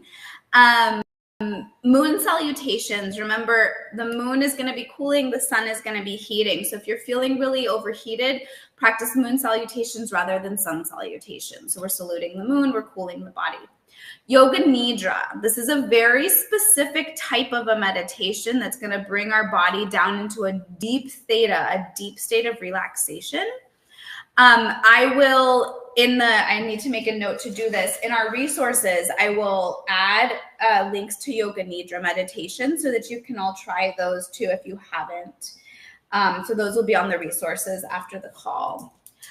Restorative yoga, yin yoga, anything that cools the body, not overheat the body, especially when we're feeling hot, Metta meditation, loving kindness meditation, which I mentioned a moment ago. Sheet Kari or Sitali breath, we'll go over those at the end of our call, what those are. Alternate nostril breathing, which we were talking about a moment ago, which we'll also go over. And then forward folds and twists. Forward folds are going to be very cooling. They're a little bit more introspective, a little bit more like they come inward a bit more, and then twists help release heat from the body. I know we're all yogis on here, so those are really good practices for us. Does anyone have questions about any of those? I just have a question about twists, because twists like also heating. Mm-hmm. But so we want to do it in a cooling manner. So like not a gentle twist. Like a gentle twist, yeah. Something. A restorative twist. Move that heat out of the body. Yeah. Love that. Yeah. And really anything, even if you're a hot yoga practitioner, again, like I said, I teach hot yoga. It's hard for me to tell people don't go to hot yoga in the summer, but you can approach your practice. You can approach your life in a very like heated, pitta, competitive, like I'm going to do the absolute best I can do today way. Or you can walk into the hot yoga room because you love it, and you can approach it in a very cooling way. Like you can do the same deep twist, but not force it so much. You can be really gentle on yourself, and you can lengthen your exhale, which cools the body, So there's a lot of ways that we can go about the day-to-day. We don't have to completely overhaul our lives. We just go about the day-to-day in a bit more of a cooling way, you know? So you can do the super deep twist, but just not push yourself so hard. And that's a really good practice for Pitta too. You know, because Pitta's probably not going to stop going to hot yoga and go to solely restorative. Like, that's not what Pittas do. But we can just go to hot yoga with a different intention. Does that make sense? Does that land? I know I've got some hot yogis in the room, on the Zoom. Alrighty, good question. Okay, I think we're about to get into food. We are. Let's talk about food. All right, so these are going to be Pitta aggravating foods. Now, I always like to just, you know, before I talk about food, disclaimer here, where most of us are like children of the 80s and the 90s, and there was a lot of food fads, a lot of diet restrictions, a lot of, you know, having blinders on and food fear. And Ayurveda should teach us to not fear food. It should teach us to be really empowered. And really, now that I live and eat Ayurvedically, I eat more food than I used to when I was stuck in a diet culture mentality. You know, so I don't want this to feel restrictive. I don't want this to feel like foods are good or bad, but all foods have a quality. Everything can be medicine and everything can be poison, you know? And so we just need to figure out what's working for us right now. And does this list of Pitta aggravating foods don't need to be completely off of the diet or off of the plan all summer. It's just maybe we just minimize them, you know, or maybe we know today we're feeling really balanced, so we're going to play with some of these Pitta foods. But on the days where you're waking up and your pee is hot and your eyes are burning, you're like, okay, you know what, I'm going to stay away from those, you know. So we're just being in a little bit more of a conversation with what we eat. So foods traditionally that have the pungent, so the spicy, sour, and salty taste are going to be Pitta aggravating. Ferments, so anything that's fermented alcohol, kombucha, kraut, kimchi, pickles, yogurt, and vinegar are all going to be Pitta aggravating. I know that like there's this idea that kraut and kombucha and all of these like probiotic-y foods are really good for the digestion, but not if your digestion is super fired up and Pitta-y. It's actually just going to be adding more heat to the body. So I don't do fermented foods in the winter, or in the summer, excuse me, I do them in the winter. The caveat here is going to be yogurt. For those of us that have the voracious appetite, so Claire and Bonnie, I know both of you guys mentioned that if you're open to the cooling to dairy yogurt, or even like a coconut, I know you're a vegan, Bonnie, you know, coconut milk yogurt, that can actually cool some of that overactive digestive fire. So come August, I actually start to incorporate a good bit of yogurt into my diet because it cools off that voracious appetite a bit. So you could play with that and see how it feels. Everyone's body is a little different. Stimulants, because remember, Pitta is like extreme. You guys all mentioned that at the beginning of the call. So stimulants like coffee, alcohol, and chocolate are all going to fire up Pitta. They're going to fire up the extreme. And when we get into a really Pitta aggravated state, we just crave that extreme. Like we want more, more, more, right? And so we just keep reaching for those things. Pungent foods, so foods that increase heat in the body, chilies, hot sauce, garlic, onions, all alliums really.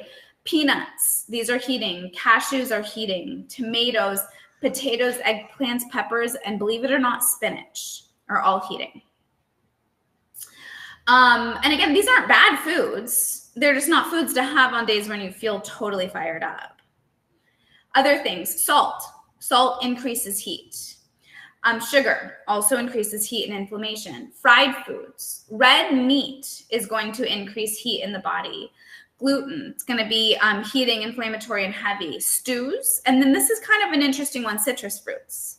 But think about it, citrus fruits like the grapefruits, oranges, kumquats, things like that, they come into season in the winter. They're not in season right now. It's because that sourness from the Pitta or from the citrus fruit actually like holds on to water and has a bit of a heating effect in the body. So those wouldn't necessarily be your best fruit choices right now. Anyone have questions about that before we move on? It's kind of intuitive, right? You're kind of like, oh, okay. Yeah, that makes sense. All of those are intuitive except for cashews. Those are the ones that like in my brain I'm like, like I just wouldn't. Yeah. Those are the ones I would worry about the least. Oh, okay. Like, if you were super Pitta aggravated and you were coming to me and you wanted a strict meal plan and you're like, save my pitta, we'd cut out the cashews, we'd cut out the spinach. But because they do have a heating effect it's a heating post-digestive effect. They don't have a heating taste, but in the digestive system, they will heat the body up. These aren't going to be don't cut out the cashew and the spinach, but keep drinking the coffee and the alcohol and be like, why is my pitta not balanced? But think about it too, like spinach is not a summer crop. And cashews are actually a legume, and they're very oily, and pitta is oily. And so it's like that oiliness that can be very aggravating to pitta too. Yeah. But again, I have a quick question. Sorry. Yeah, go ahead. No, please, Bonnie, what's up? So in terms, I know where the root of all of my issues, I think, is because I cannot have enough spicy food right now. Like I am crazy. Everything is chili, hot, spicy, everything. And I know intuitively, I know that's not where I'm supposed to go, but yet I can't stop. But I know I need to moderate it a little bit. In terms of the times of year that we're talking about, when does the shift happen? I know for me, probably an excess of any of those things is probably not good at any time of year, but when do we shift more into where it would be okay to have a little more chilies and spicy things? Because I'm a spice fiend, and it's really hard for me to like balance that with what I know how my body feels and what's causing the issues, because that's it's very clear to me. In the winter and the spring is when spice, because the spice is going to balance vata and kapha. So I got to wait all the way till like October-ish. Okay. Yes. Got it. Okay. Say yes with love. Yes, I know. Thank you. Play with things like dill. I know dill, if you're like putting hot sauce and everything, you're like, dill, that sucks. Dill, parsley, basil, there's a little, even cinnamon, like a little bit of natural pungency that might not be heating things up so very much, And spinach is like a big one for me too. Is kale's a different quality, right? Or is kale fall into that? Are you eating a lot level? of spinach? Well, yeah. I mean, daily. Go to some more cooling. We'll talk about which greens in a minute, but I would switch to more cooling greens. So kale, dandelion, chard, endive, bok choy, basically anything other than spinach. Are going That's a easier switch for me. Okay. And so I wonder actually, like if then, because we want to make this work for you, like I wonder if you added a bunch of cooling vegetables in, you could still deal with some of the spice. Yeah, probably. That's a good call. Thank you. Or at least, because I know it's way overboard right now. Literally everything is onions, tomatoes, and chilies and spicy things. So. And you're seeing it in your digestion. Yeah. Okay. Yes, totally. All right. Thank you. Yeah, of course. All right. Let's talk about which foods to add in, which I like to talk about more than which foods to skip. Alrighty. So food choices that support pitta. The Ayurvedic tastes that are going to support pitta in foods are going to be the sweet tastes, the bitter taste, and the astringent taste. This does not mean sugar. It's foods that have a naturally sweet taste. And a lot of these on the list do. This list is not comprehensive whatsoever. It's just the beginning. It's to get your mind thinking. The easiest rule of thumb is go to the farmer's market and see what's fresh and just get that, because you're going to generally have the foods that are going to balance pitta this time of the year. So cooling, soothing fats like ghee, coconut oil, chia seeds, and avocado. Ghee this time of year if you can. Ghee is going to soothe inflammation on the GI tract, on the gut lining. It's cooling. So it's going to be balancing to pitta. And then remember, we were talking about how we also this time of year, we have to start thinking about vata, because the pitta, the heat, has been drying things up. So we might be feeling some vata conditions. Ghee is going to be balancing to vata as well. So that I cook everything with ghee. I put ghee on everything. You know, it's just going to be such a cooling, soothing fat to add into your diet. I do have a link in the resources section for an Ayurvedic cultured ghee from Banyan Botanicals. That's the one I recommend. Most of you guys are here in LA. I do have ghee here from Banyan Botanicals. So if you need a jar of ghee, let me know and I can get you some. Hydrating fruits. Stone fruits, those are in season right now. So again, remember, the pitta, the heat, is starting to dry things up. And so we want to rehydrate with our foods. Think about like when you bite into like a juicy plum or a peach and it's just like the juice melts everywhere, right? It's that juiciness we want in our food right now to rehydrate our bodies. So those juicy fruits are going to be amazing. Go to the farmer's market, get yourself all the juicy fruits, and those are great for middle of the day. They're cooling the body and they're going to help rebuild your like red and white blood cells. It's rasa dhatu is what it's called, or rasa dhatu, which is what it's called in Ayurveda, but it's like this, it gets really dried up. We don't want to dry up. We want to still stay juicy. Berries are really good too. Berries have a light sourness. And I know I said in the last slide to not eat sour, but we want a little bit of the sour just to start to rehydrate. So things like blueberries, which actually come into season around August, are going to be wonderful for pitta. Grapes. Grapes are my favorite pitta season food. I am a weirdo.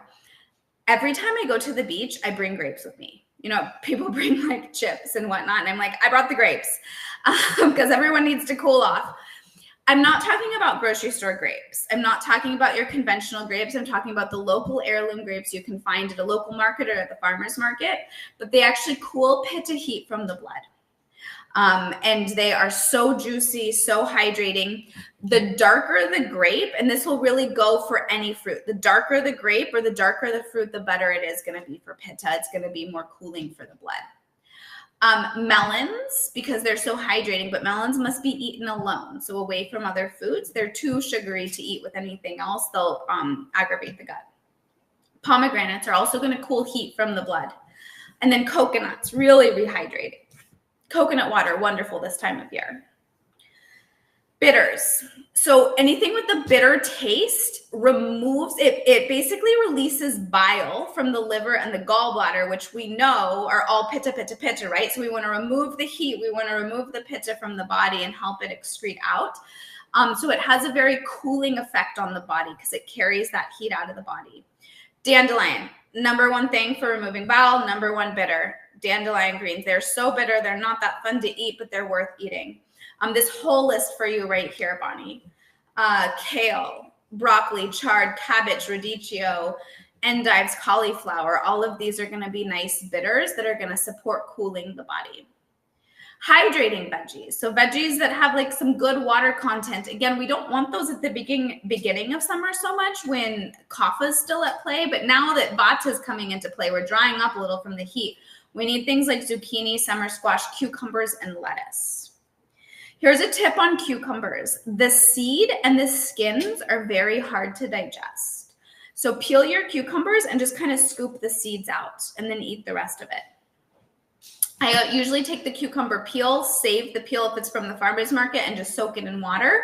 So I'm getting the nutrients that way, but I'm not actually eating it and aggravating my gut. Especially those of you who have vata, it could be hard to eat.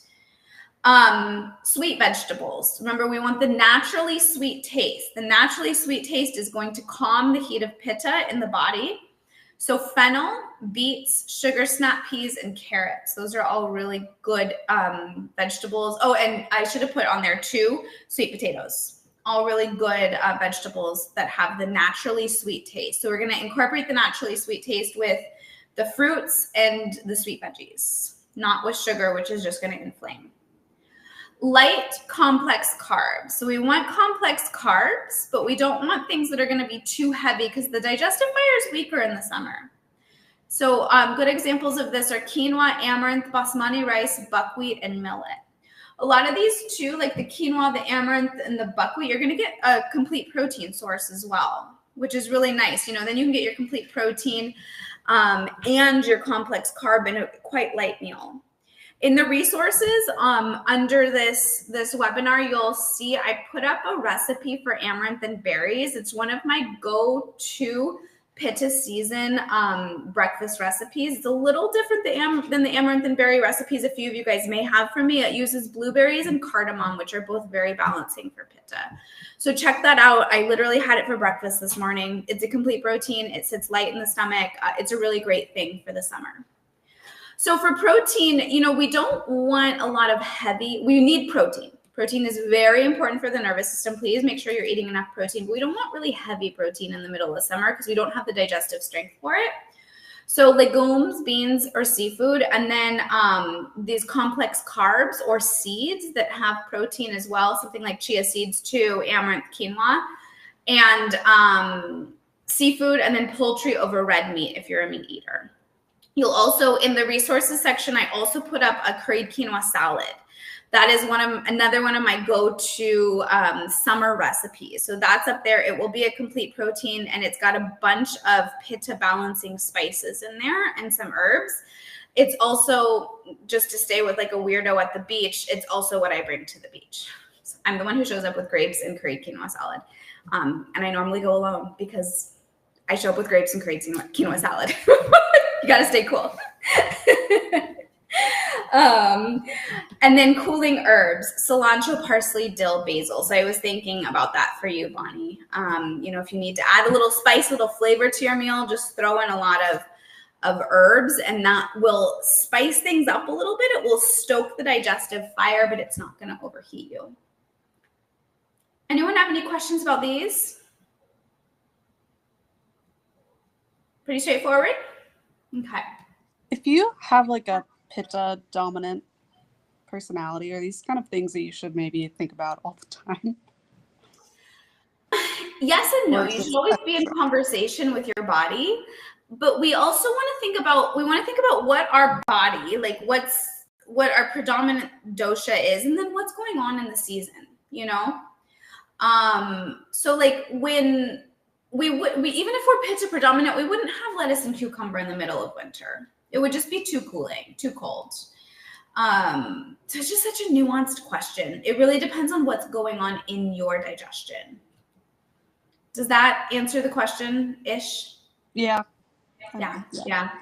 It's like just this constant, the more we apply Ayurveda, the more we learn how to just respond to what's happening in our body and respond to what's happening in the world around us. Okay, other Pitta balancing diet ideas. So infuse your water with Pitta balancing flavor so that we're getting some good water intake in because we are drying up by this time of the summer, and then we're going to get some other nutrients in too. So watermelon rinds are super high in magnesium. So scoop out your watermelon, eat the watermelon, take the rind, soak it in water. Cucumber and mint. Like I said, usually I just do the cucumber skin and then I eat the cucumbers, I throw the seeds away. Mint, so cooling for Pitta. Fennel, this is such a wonderful thing. Fennel seeds for Pitta digestion. Those of you who are feeling heat in the stomach, Katerina, I think it was you were feeling like burping, so fennel would be really good for that. Any type of acid reflux. You can also chew fennel after your meal. So I get into the habit this time of year of just I eat a meal and then I go grab a handful of fennel seeds and I chew them. You can also soak it in your water and just be drinking fennel water throughout the day. That will really support your digestion.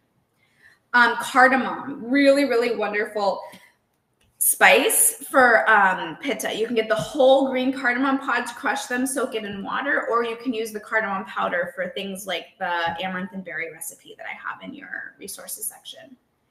Rose, I've got the picture of rose there. I am like a fiend for rose. Rose is really probably one of the #1 Pitta balancing herbs and flavors. So you can make tea with rose. You can soak rose in the water. I actually use rose water in my matchas in the morning. I mean, you can do so much with rose. And then hibiscus. Hibiscus is astringent, so it's going to be drying.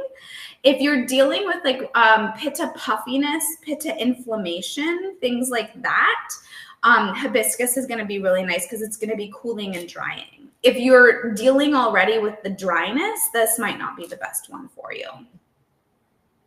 Aloe vera. I have this linked in your resources. It's really wonderful for the liver. So Katerina, you were mentioning the liver. The aloe at night is going to be really lovely for you. You just take like a few tablespoons of aloe vera every night, or you can mix it with like pomegranate and water and make like a little drink with it too. Salads. Here's a fun tip for salads, because salads, I know we're kind of moving into the season where we want salads, but traditionally Ayurveda would teach that we don't do raw foods in the middle of winter, or in the middle of summer, excuse me, but we want to cool off a little bit. So we need to make sure that our body can digest the salads. I chopped parsley and mint into my lettuce. So I just put it all on a cutting board, chop, chop, chop. So it's all mixed up. And the parsley and the mint add a little bit of like a digestive strength to it. They add a little heat, not an aggravating heat, but enough heat that your body can digest the salad. So you want to keep your salad simple and add some herbs like that into it. And it tastes delicious too, but it will really increase the digestibility of it. So try that. When in doubt, throw cilantro on it. Cilantro is so cooling. It's like the #1 thing to be eating in the summer. Cilantro on everything. In your resources section, you also have uploaded a recipe for my cilantro coconut chutney. Many of you probably already have that recipe for me. That is worth just always having a jar in your fridge right now. And anytime you think about it, just throw it on your food. It's going to help cool you. It's going to help support your digestive system. And then I just mentioned the fennel after meals. Okay, we are almost there, you guys. Just really quick, I have a question about Please. simple salads, because we have about my salads and how they're too complex. Yeah. Simple salad, like how many things, like, can you talk a little bit about that? Like how many things, what types of things? Yeah, it's tricky. It depends on what your body can digest, because really you would have like lettuce and like the herbs would be the simplest, or maybe lettuce, herbs, and cucumber. But then I think that it's important to have a protein, so throw the protein on there, like some beans, maybe some garbanzo beans, but really not much more than that. I would say no more than like 4 vegetables, including the lettuce, max. Okay. And trying not to add like the fruit and the cheeses and the like condiments, and all the things that make the like restaurant salads fancy, make them so hard to digest. Mm-hmm. Raw food's just so hard for our bodies to digest. Yeah. And it's a weird, yeah. Oh, sorry. I was gonna say, normally what I do for salad dressing is olive oil, apple cider vinegar, like traditionally. But if I'm trying, like, would I use maybe lime juice or something instead of? Yeah. Maybe? Yeah, especially because you are trying to cool your pitta. Yeah. I would probably do like lime, olive oil, Tahini, salt, pepper. Yeah, or you could do a tahini. Tahini is a little heating though. Sesame seeds are heating, so it's not the best thing. I would probably look up like a hemp seed ranch dressing, or like a green goddess dressing. Sometimes I make a green goddess dressing. I can't remember everything that's in it, but it's like parsley and hemp seeds. And, I would maybe try to get creative with your dressings and stay away from like the apple cider vinegar right now. Because I know you're dealing with so much inflammation, so much pitta. Yeah. So cool it a little bit. Yeah. Okay. Even if you did like olive oil and lime juice. Okay. That's not that fun. Can I do like a little salt? Yeah, you can do salt. Okay. Yeah. Hi, Lila. I just wanted to add to this. My husband makes a very good dressing, and it's what Lillian said, basically. It's olive oil, juice, lemon juice, parsley, and a little bit of salt. Yeah. I love that. So good. I make this super simple salad. It's cherry tomatoes, cucumbers, chickpeas. That's it. And then for the dressing, I use lime juice, olive oil, salt, pepper, and a ton of cilantro chopped up. And then I toss it around, let it sit in the fridge for a while, and it's delicious. And it's so simple, and then you've got the cilantro and the lime juice cooling you. Yeah. Tomatoes? I feel like I can't have tomatoes. Yeah, maybe you don't do tomatoes. Maybe you just do cucumber and lettuce. Okay. Yeah, try that. Okay, I'll try it. Yeah, maybe some avocado. Cucumber, lettuce, avocado. That'd be nice. Okay. Report back. Yeah. I love workshopping this kind of stuff.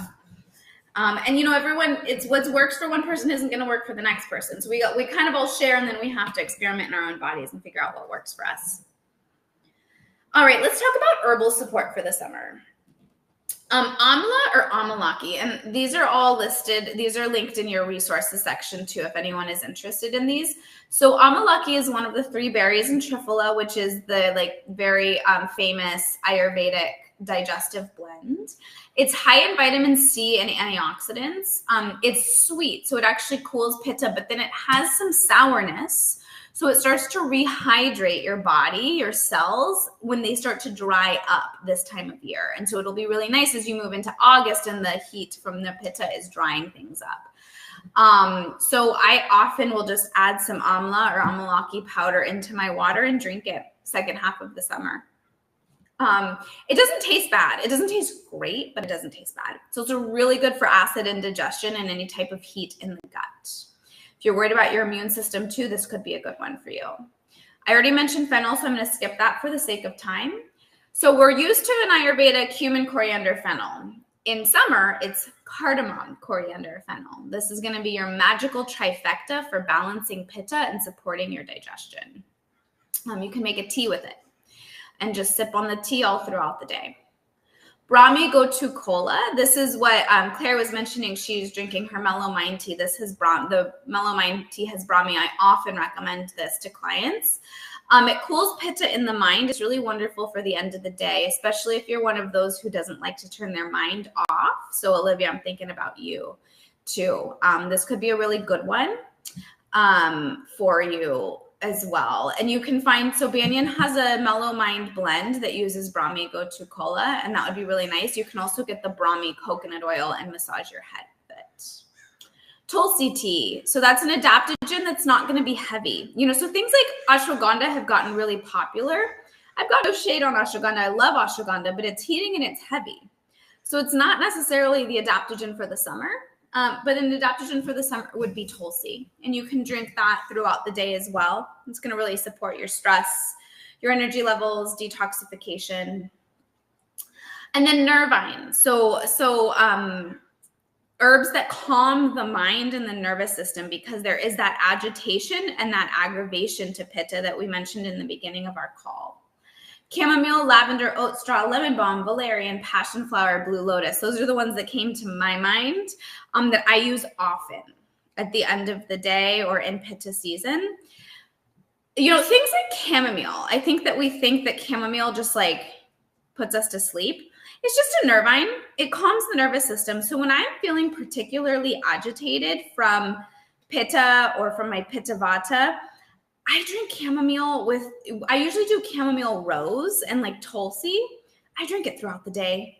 I do not fall asleep. It just kind of mellows the intensity of pitta out a little bit, you know, so please don't be afraid of chamomile and play with different herbal blends there. Have fun with these herbs.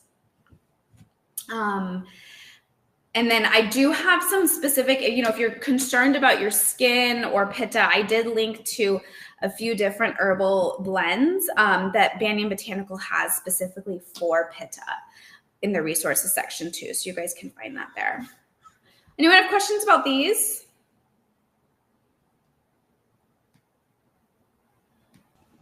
I have a quick question. Yeah. Where does fenugreek stand in this? It's quite heating. So it's a very kapha balancing herb, but I wouldn't be using it right now, especially not with what's going on with you. Are you using a lot of fenugreek?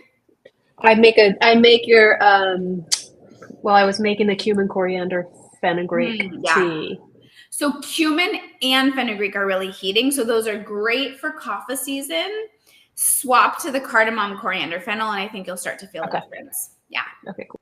Yeah. Anyone else? Any questions on these? No? Okay. We're almost there. We're going to go, we had 2 hours. I'm going to try to get through it so we can run through any last questions or the breathwork practices. Okay. So now the fun. It's time to put your knowledge into practice. It's good to know this stuff. We got to do this stuff, right? So I want you to commit to at least one lifestyle shift and one diet shift. Write it down. Your pitta will really like benefit from it if you write it down and you commit to it.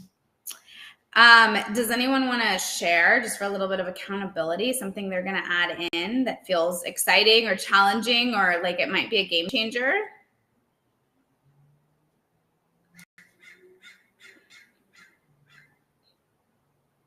Okay. So next steps, if you're like, oh my goodness, I need some support with this, I offer one-on-one support. So I have a program called Ayurveda in Action. Quite a few of you guys who are actually on this call have done Ayurveda in Action with me. It's my personalized 10-day program. So it's gonna help you put Ayurveda into action. We'll sit down and meet for a 75-minute section where we really go deep into what's happening in your body. And then I come up with a personalized meal plan and a personalized daily rituals plan with you. And then you get 10 days of unlimited support. I know a lot of you guys on the live call right now have also already done this. And so there is just one-on-one follow-up 60-minute sessions where you can get a lot of personalized support. We really workshop like what's happening in your life and what are the important shifts to make to start to move the ship in the right direction, and how do we do it. Since you're in the webinar, you all get 10% off any of my coaching services. And you will have a link in your resources section to schedule that. And then, of course, always reach out to me, hi at Lillian Jacobs Wellness, if you want to chat about any of those. Last 10 minutes, I want to make sure that I give time to answer any remaining questions, and then we'll go over some of the breathwork practices so that you have some tools in the toolkit. Anyone have any last questions? I had a question about the exercise times. Yeah. Ooh, so I know it said from 10 a.m. to 2 p.m. during the heat of the day, but up here in Seattle, because of our latitude, the hottest part of the day is from 4 to 5 p.m. Would I switch that to the hottest time of the day, or would it still stay the pitta time of day? That is a really interesting question, because pitta governs 10 a.m. to 2 p.m. So I think that you still don't want to overly aggravate pitta during 10 a.m. to 2 p.m. If it's not too hot, use your intuition and go for a walk or do some yoga, get some movement. But don't overexert yourself between 10 and 2. And then between 4 and 5, if it's really hot, then definitely don't overexert yourself. It seems like for you, the best time of day to do exercise, and for most of us, would be in the kapha time of the day between 6 a.m. and 10 a.m. because that's when it's going to be a little cooler universally, and we want to move the heavy kapha energy. Mm-hmm. Does that resonate? Does that feel like it's right? Yeah, I know that morning working out this time of year is definitely the best. It's just hard to wake up early to get it done before work. Yeah, I feel you there. You know, if you get up early to work out, then you probably will go to bed by the pitta time of the day, night too. And then you're just like gold starring. Yeah, I'll give that a try. Thank you. I know how hard it is. Yeah. That's a great question. I haven't been asked that before. So I'll keep pondering it too. And if I think of a different answer, I'll reach out to you. Okay, awesome. Thank you. Yeah. Anyone else? So what feels interesting to you guys? Would you like to go over the alternate nostril Shikari Sitali breath, or would you like to go over a metta meditation, a loving kindness meditation? We've got 10 minutes. I like the loving kindness meditation. Okay. Personally. I agree. Agree? Anyone else agree? I do. Okay. Okay, great. So we'll go over a loving kindness meditation, and then I will try to find you guys some tutorials on Sitali and Shikari breath. One thing I want to note for you all, if these are new, so if I can find a tutorial, if not, I'll just record one on what Shikari breath is. But Vata, so the Sitali breath where you breathe in through the nose or the O of the lips or the little purse of the tongue, can aggravate Vata dosha. It can increase gas. So this one, we don't necessarily want to do if you're already feeling really gassy or bloated, or if you're very Vata. So that's why I'm going to offer you the Shikari and the Sitali. If you're just a hot person, do the Sitali. Okay? Does that make sense? I'll put it up in the resources, and then you guys can always, in the resources, there's a place where you can add a comment, tag me in the comment at Lillian, and I'll see it. If you have a question, just ask me a question. Okay? All right, let's come to a comfortable sit. Take a deep breath. So again, loving kindness meditation, and I'm not an expert on loving kindness. I've just been practicing this and leading this, here and there. So you can probably find some other loving kindness meditations online. But in Ayurveda, we want to balance. Like attracts like and opposites attract. So when the aggravation and the intensity of pitta starts to ramp up in the mind, we want to balance it with practicing loving kindness. Practice it with sending prayers and love out and turning off that judgmental state. So find yourself, if you want to get down on the ground, if you're at your desk, find yourself somewhere comfortable and feel your sit bones in the earth. Find those points of contact. And take a nice, big, deep breath in all the way down into the bottom of the belly. Let's open mouth, exhale, sigh it out. You're going to inhale again. Inhale with me for 4, 3, 2, 1. Hold the breath in 4, 3, 2, 1. Let's see if we can exhale for 8, 7, 6, 5, 4, 3, 2, 1. We hold 4, 3, 2, 1. We're going to do that one more time, just grounding in 4, 3, 2, 1. We hold 4, 3, 2, 1. We exhale 8, 7, 6, 5, 4, 3, 2, 1. We hold 4, 3, 2, 1. See if you can keep this pace of breath, inhaling, and then lengthening the exhale to cool the body, cool the mind. The heat releases out of the body with the exhale. Now, as we move into a loving kindness meditation, we're going to use some phrases. I'm going to tell you the phrases that you can choose from. Of course, if there's something that comes to mind that feels a little more intuitive, stick with those. You can choose as many of these, all or none, as you'd like. Some of our phrases will be, may I be safe. May I be healthy. May I be happy. May I be at ease. May I be at peace. May I be filled with loving kindness. Read them one more time, and I want you to choose a few that you'll stick with. Again, may I be safe. May I be healthy. May I be happy. May I be at ease. May I be filled with loving kindness. May I be at peace. Now, keeping your eyes closed, I want you to picture yourself. See if you can actually see yourself in front of you. Perhaps this is your highest self. Perhaps this is a part of yourself that needs a little extra love. Perhaps it's an inner child. Perhaps it's you right now. And as you see this image of yourself, repeat your mantra to yourself. May I be safe. May I be healthy. May I be happy. May I be at ease. May I be at peace.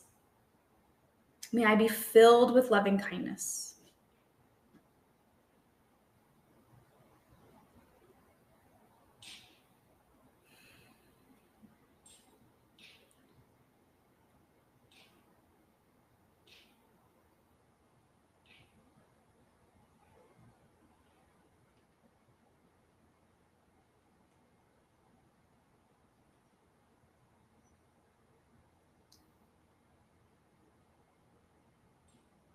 Last few breaths here. Keep picturing yourself. Again, repeat these words to yourself. Any part of yourself, past, present, future, that needs to hear this, that needs to feel this.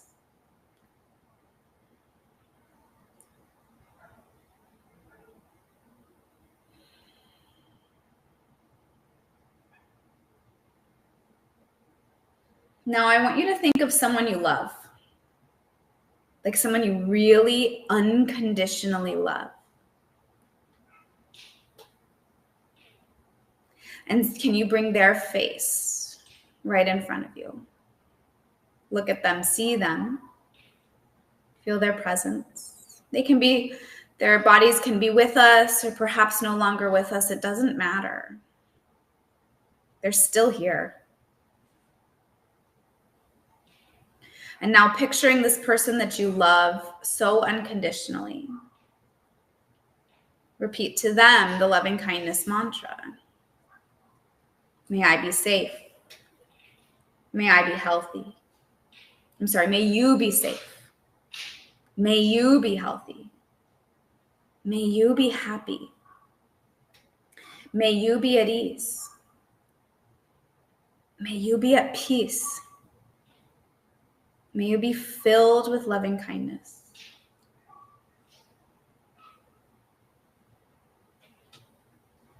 And really do, as we stay in this meditation, see if you can picture their face in front of you. Hold it there as you repeat these mantras, any or all.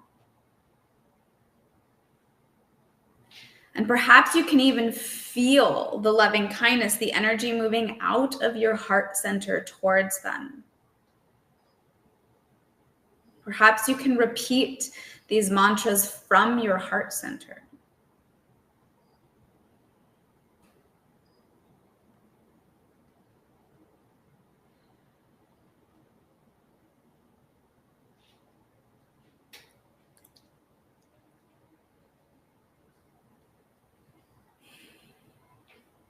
Now I want you to think of someone you really don't like someone who's done you wrong, maybe someone you need to forgive but you can't, someone who it's even hard to picture their face, and put their face right in front of yours. And we come right back to the loving kindness mantra. May you be safe. May you be healthy. May you be happy. May you be at ease. May you be at peace.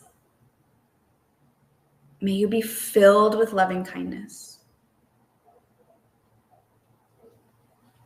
Continue to picture this face of this person that has done you wrong, this person you need to forgive, but you just can't. And send them your loving kindness. See if you can send it from your heart center to theirs. And continue to repeat the mantra.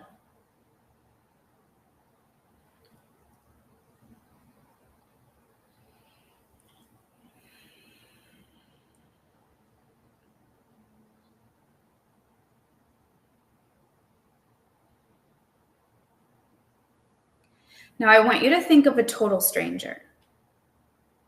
So this could be someone you saw at the grocery store last night, someone in the car next to you at a stoplight this morning, or perhaps you just picture a face you saw in the newspaper or social media, someone you don't know.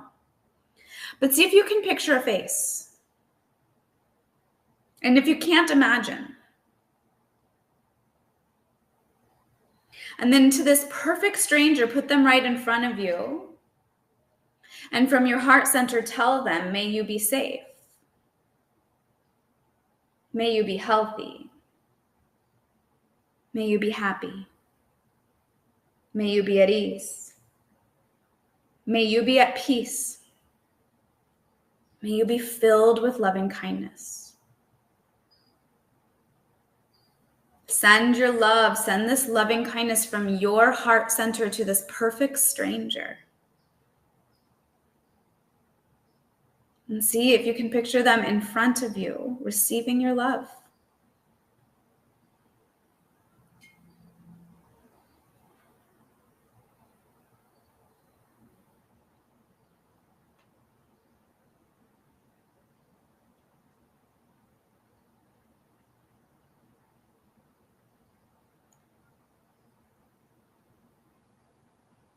Now I want you to picture the world. Whatever comes up, however you can visualize it. And see if you can bring the world and all of its animals, insects, all of the humans, everyone in the world, every living creature that inhabits the world. Can you feel that, see that in front of you, in front of your heart center? And for this one, I like to visualize my loving kindness as a color. So as I repeat the mantras, I see this color moving from my heart center and enveloping the world. Maybe it's a sensation, maybe it's a feeling, but see if you can find something and watch it wrap around this world that you have in front of you as you repeat to the world. May we be safe. May we be healthy. May we be happy. May we be at ease. May we be at peace. May we be filled with loving kindness. Again, that loving kindness, that color, that energy, it just pours out of your heart center and it wraps around the world and all of the inhabitants. And with every exhale, can it envelop the world a bit more?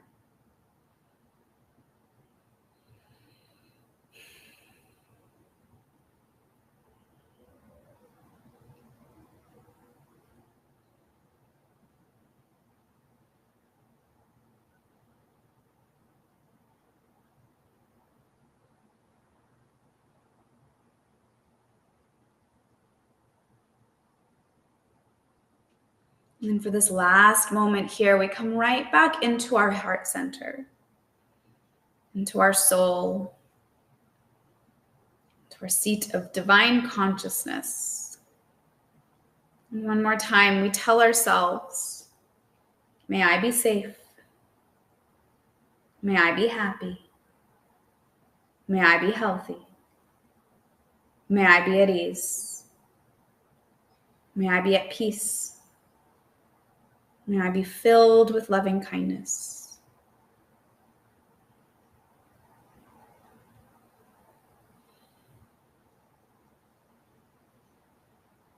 And just sit with that moment for the last few breaths here.